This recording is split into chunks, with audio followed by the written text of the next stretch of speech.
तो स्वागत है आपका एक और नए एक्सप्लेनेशन सेशन में, जिसमें कि मैं आपको बताने वाला हूँ इलेक्ट्रॉन डिस्प्लेसमेंट इफेक्ट और इंडक्टिव इफेक्ट क्रक्स में, जिसको कि सुनकर आप बहुत अच्छे ढंग से इंडक्टिव इफेक्ट को रिवाइज कर सकते हो, उसकी थ्योरी को रिकॉल कर सकते हो बहुत कम टाइम में। जैसे कि आपको दिख रहा है electron displacement effect two types का होता है। एक होता है टेम्परेरी, एक होता है परमानेंट। टेम्परेरी में टू टाइप्स है, एक है इंडक्टोमेरिक, एक है इलेक्ट्रोमेरिक। और परमानेंट में जो सबसे इंपॉर्टेंट है जीओसी के लिए और सबसे इंपॉर्टेंट है आगे हम जो भी पढ़ने वाले हैं ऑर्गेनिक केमिस्ट्री में, उसके लिए वो है ये तीन इफेक्ट्स। सबसे पहले इंडक्टिव इफेक्ट,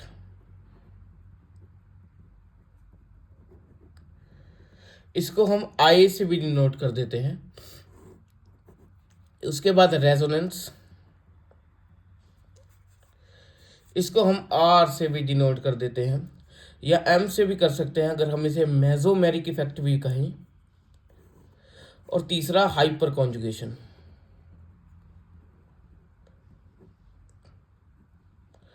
इसको हम एच से डिनोट कर देते हैं। इलेक्ट्रोमेरिक इफेक्ट के अंदर पाई इलेक्ट्रॉन में चेंजेस देखने को मिलते हैं। इंडक्टोमेरिक इफेक्ट के अंदर हमें सिग्मा इलेक्ट्रॉन में चेंजेस देखने को मिलते हैं। इंडक्टिव इफेक्ट के अंदर हमें कोई ट्रांसफर ऑफ इलेक्ट्रॉन नहीं देखने को मिलता, लेकिन शिफ्टिंग ऑफ सिग्मा इलेक्ट्रॉन देखने को हमें मिलते हैं। रेजोनेंस के अंदर हमें transfer of pi pi electrons देखने को मिलते हैं। और हाइपर कॉन्जुगेशन में हमें transfer of sigma pi electrons देखने को मिलते हैं। यह था इलेक्ट्रॉन डिस्प्लेसमेंट इफेक्ट। अब हम बात कर लेते हैं इंडक्टिव इफेक्ट के बारे में।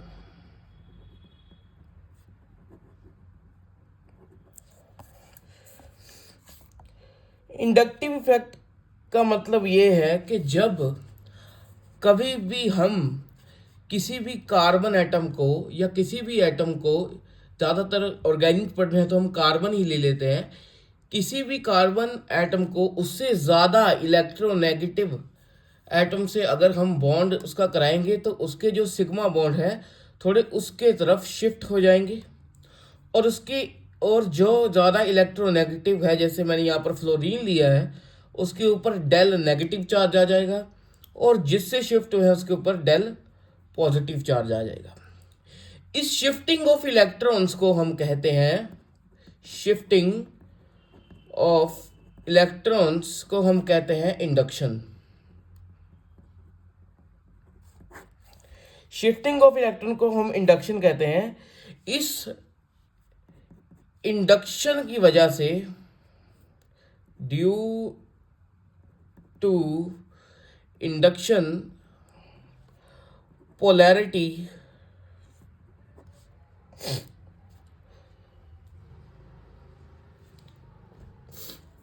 इस इंडक्शन की वजह से जो पोलैरिटी प्रोड्यूस होती है, इस पोलैरिटी के प्रोडक्शन को हम इंडक्टिव इफेक्ट के नाम से जानते हैं।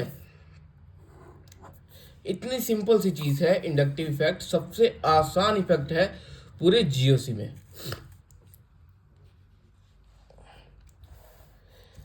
अगर हम इसे डिटेल में बात करें कि जब दो कोवलेंटली बॉन्डेड एटम्स आपस में कंबाइन होते हैं और अगर उनकी अलग अलग इलेक्ट्रॉन नेगेटिविटी है, तो जिस तरफ ज़्यादा इलेक्ट्रॉन नेगेटिविटी होगी उस तरफ इलेक्ट्रॉन डेंसिटी इंक्रीज कर जाएगी।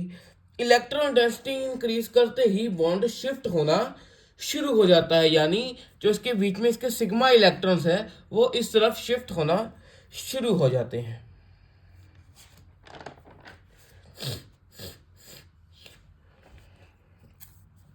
अगर हम एक एग्जांपल ले क्लोरोइथेन का,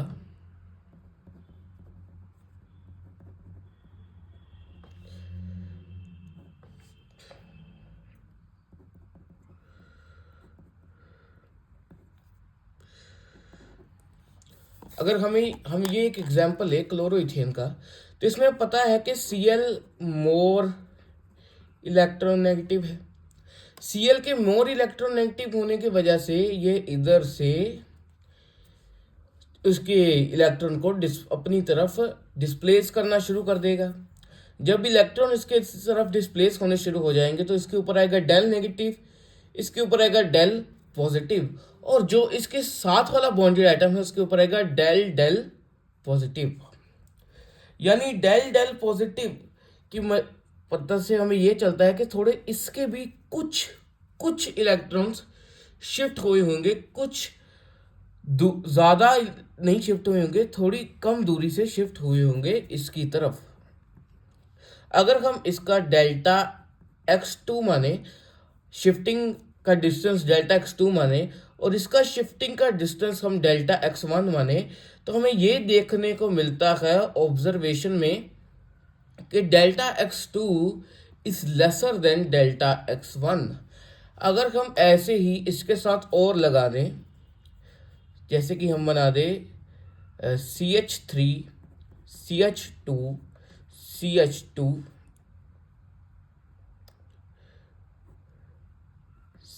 CH2 और उसके साथ एक Cl लगा दें। पहले बॉन्ड चेक कर लेते हैं कार्बन के। 4 bond 4 bond 4 bond 4 bond. Carbon के हमें 4 बॉन्ड चेक भी कर लिए हैं और हमें पता लग रहा है कि ये कंपाउंड की फॉर्मेशन हो सकती है। तो अगर हम इसकी तरफ, इससे इंडक्टिव इफेक्ट प्रोड्यूस होगा, ये अपनी तरफ इलेक्ट्रॉन खींचेगा Cl, तो इसके ऊपर आ जाएगा डेल पॉजिटिव डेल नेगेटिव, इसके ऊपर क्या आएगा डेल डेल पॉजिटिव, इसके ऊपर क्या आएगा ट्रिपल डेल पॉजिटिव, और इसके ऊपर क्या आएगा 4 डेल पॉजिटिव, 4 डेल पॉजिटिव। ये जो 4 डेल पॉजिटिव है इसको हम ऑलमोस्ट जीरो ही मानते हैं कि बिल्कुल ना के बराबर इलेक्ट्रॉन डिस्प्लेस हुए होंगे। अगर हम इस सब का डिस्प्लेसमेंट x4 x3 x2 और x1 मान लें, x2 और x1 मान लें, तो x1 is greater than x2, x2 is greater than x3, x3 is greater than x4। ये कुछ हमें ऑब्जर्वेशन देखने को मिलती है, जिससे हमें एक और चीज भी पता लगती है कि इंडक्टिव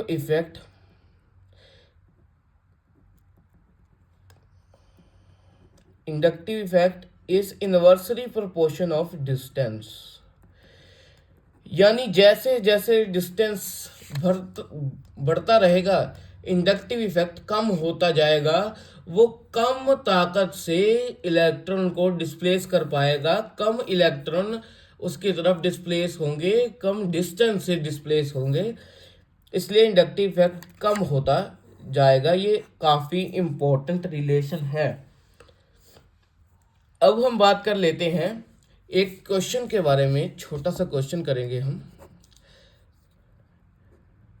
टेल द ऑर्डर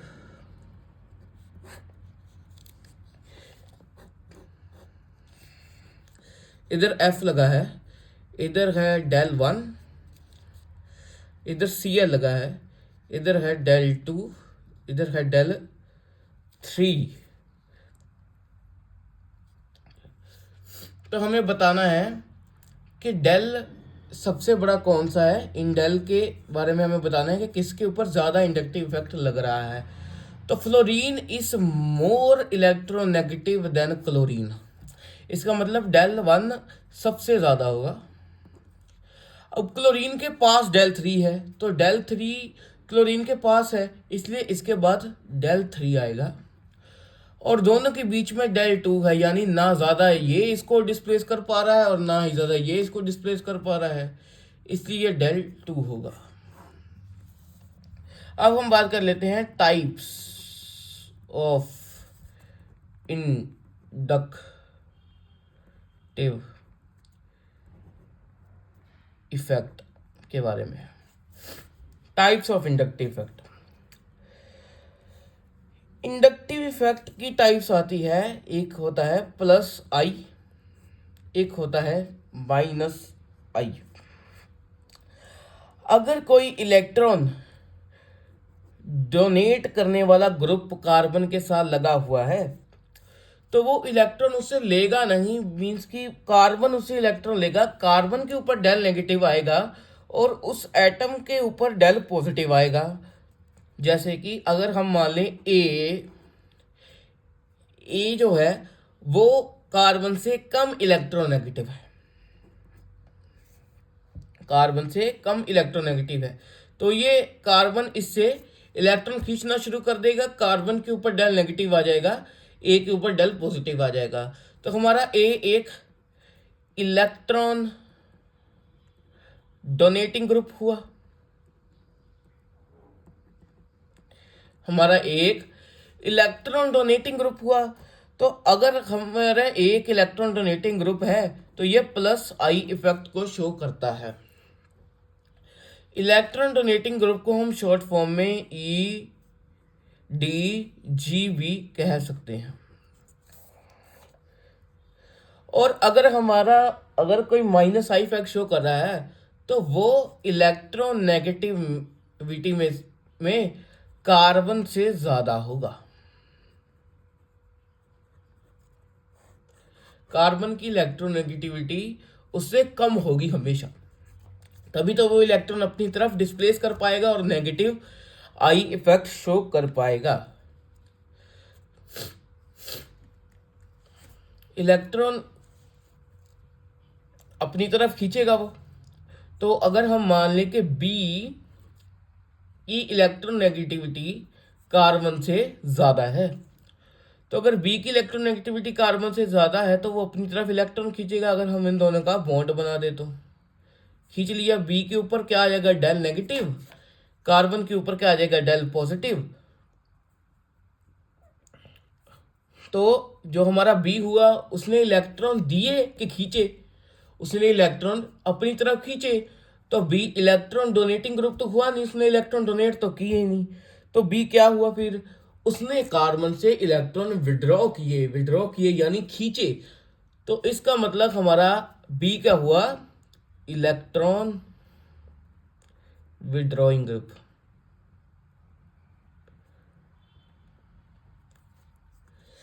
तो हमारा बी क्या हुआ, इलेक्ट्रॉन विड्रॉइंग ग्रुप। अब हम डिटेल में बात कर लेते हैं, ये तो मैंने आपको करक समझा दिया कि माइनस ई पर प्लस ई होता क्या है। अब माइनस ई और प्लस ई, माइनस आई और प्लस आई कौन कौन से एलिमेंट शो करते हैं उसके बारे में हम जान लेते हैं। प्लस आई इफेक्ट शो करते हैं अगर कोई नेगेटिवली चार्ज हो किसी एलिमेंट के सरफेस पे,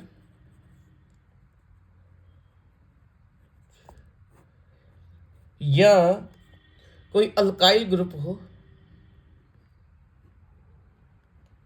या लेस इलेक्ट्रोनेगेटिव देन कार्बन हो। ये प्रायोरिटी ऑर्डर है, यानी सबसे पहले हम देखेंगे नेगेटिव चार्ज, अगर नेगेटिव चार्ज नहीं होगा तो अल्काइल ग्रुप देखेंगे, अगर अल्काइल ग्रुप नहीं होगा तो हम देखेंगे कि वो लेस इलेक्ट्रोनेगेटिव है उससे कि नहीं। अगर ये तीनों प्रेजेंट हुए तो फिर हमें ये पता चल जाएगा कि जहाँ पर नेगेटिव चार्ज लगा है वो सबसे ज़्यादा इलेक्ट्रॉन खींच रहा होगा, उससे कम alkyl group inductive effect show कर रहा होगा, उससे कम वो शो कर रहा होगा जिसका इलेक्ट्रोनेगेटिविटी कम है उससे, कार्बन से।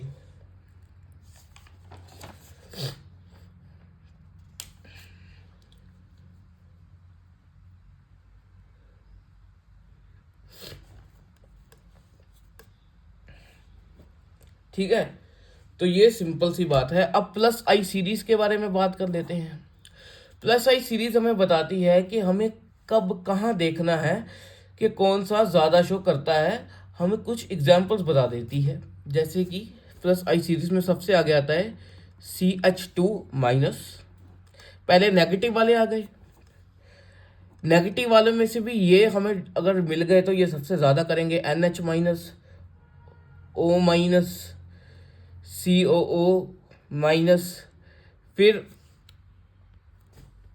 फिर tertiary carbon, secondary carbon attach हो, फिर उसके बाद यहाँ Ct3 यानी ट्यूटेरियम, कार्बन का तीसरा आइसोटोप ट्रिटियम, फिर D three means deuterium, carbon का सेकंड आइसोटोप, फिर सी एच थ्री इसमें से सबसे कम प्लस आई इफेक्ट शो करता है, ये इंपॉर्टेंट है।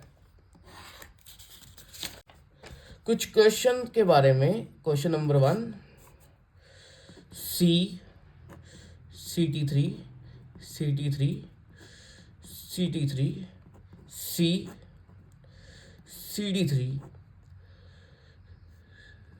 बॉन्ड है, Ct3 CD3 CH3 CD3 carbon, C methane.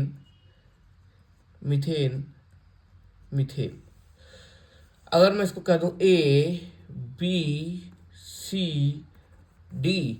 तो कौन सा ज्यादा प्लस आई शो कर रहा होगा, कौन सा ज्यादा प्लस आई इफेक्ट शो कर रहा होगा? तो जैसे कि हमें ऑर्डर में से पता है कि मीथेन तो सबसे कम करता है, इसमें ज़्यादा मीथेन है, तो ये तो सबसे कम इलेक्ट्रॉन देगा, तो ये आएगा एंड में, डी को हम एंड में लिख देते हैं। इसमें ज़्यादा मीथेन है और कम CD3 है, मीन्स ये देगा तो सही, ये CD3 होगा तो, लेकिन ज़्यादा मीथेन लगे हैं इसलिए मीथेन से ज़्यादा जाएगा, इससे थोड़ा कम जाएगा क्योंकि ये एक ही लगा हुआ है, इसलिए यहाँ पर इलेक्ट्रॉन डेंसिटी मीथेन की ज़्यादा हो जाएगी। इसका मतलब C इससे बाद आएगा। यहाँ पर CD3 ज़्यादा है और Ct3 कम है। वैसे Ct3 इससे ज़्यादा देता है, लेकिन यहाँ पे Ct3 की इलेक्ट्रॉन डेंसिटी कम है, CD3 की ज़्यादा है, तो B आएगा। यहाँ पर Ct3 बढ़ा हुआ है, मीन्स कि ये सबसे ज़्यादा इलेक्ट्रॉन देगा, यहाँ पर सबसे ज़्यादा इलेक्ट्रॉन डेंसिटी होगी, यानी ये हमारा ऑर्डर निकल के आ जाएगा।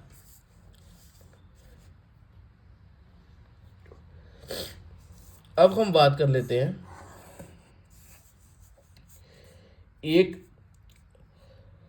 माइनस आई इफेक्ट की, इलेक्ट्रॉन विड्रॉइंग इफेक्ट।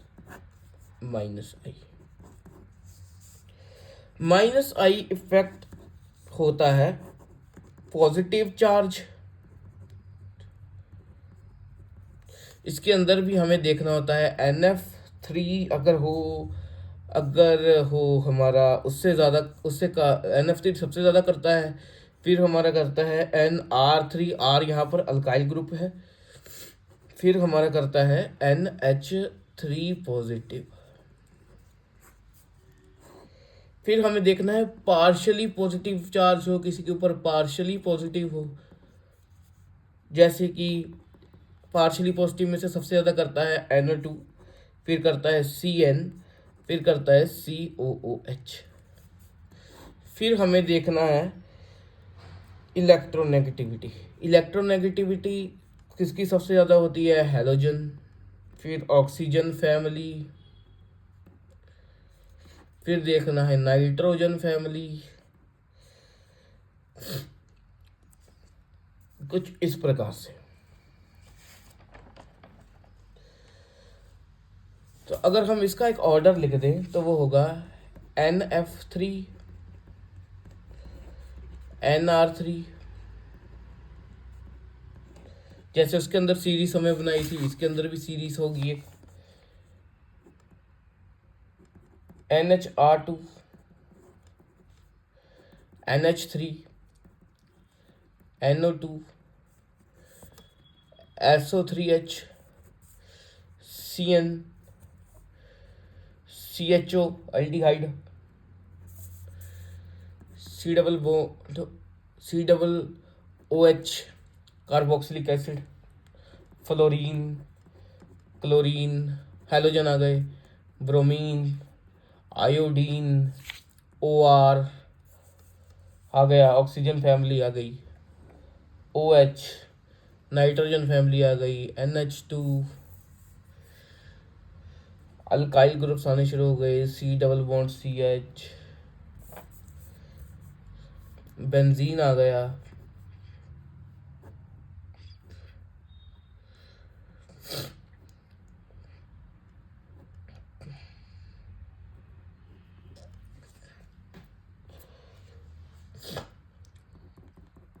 और एक और अल्काइल ग्रुप आ गया।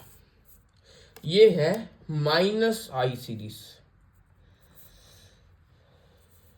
तो ये हो गया हमारा +I और -I सीरीज का एक्सप्लेनेशन। आई होप आपको समझ आया होगा। इसके बारे में अच्छी तरह से अगले वीडियो में, अगले सेशन में हम जानेंगे stability of intermediates, carbon ion, carbocation और फ्री रेडिकल के बारे में, और उनका स्टेबिलिटी ऑर्डर पढ़ेंगे। और फिर रेजोनेंस के बारे में भी जानेंगे, फिर हाइपर कॉन्जुगेशन के बारे में जानेंगे। GOC हम खत्म करेंगे। ऐसे ही क्रक्स में वीडियो डालेंगे। अगर आपको ये वीडियो पसंद आई तो इसको लाइक कर देना, चैनल को सब्सक्राइब कर देना। तब तक के लिए ओके, बाय, सी यू।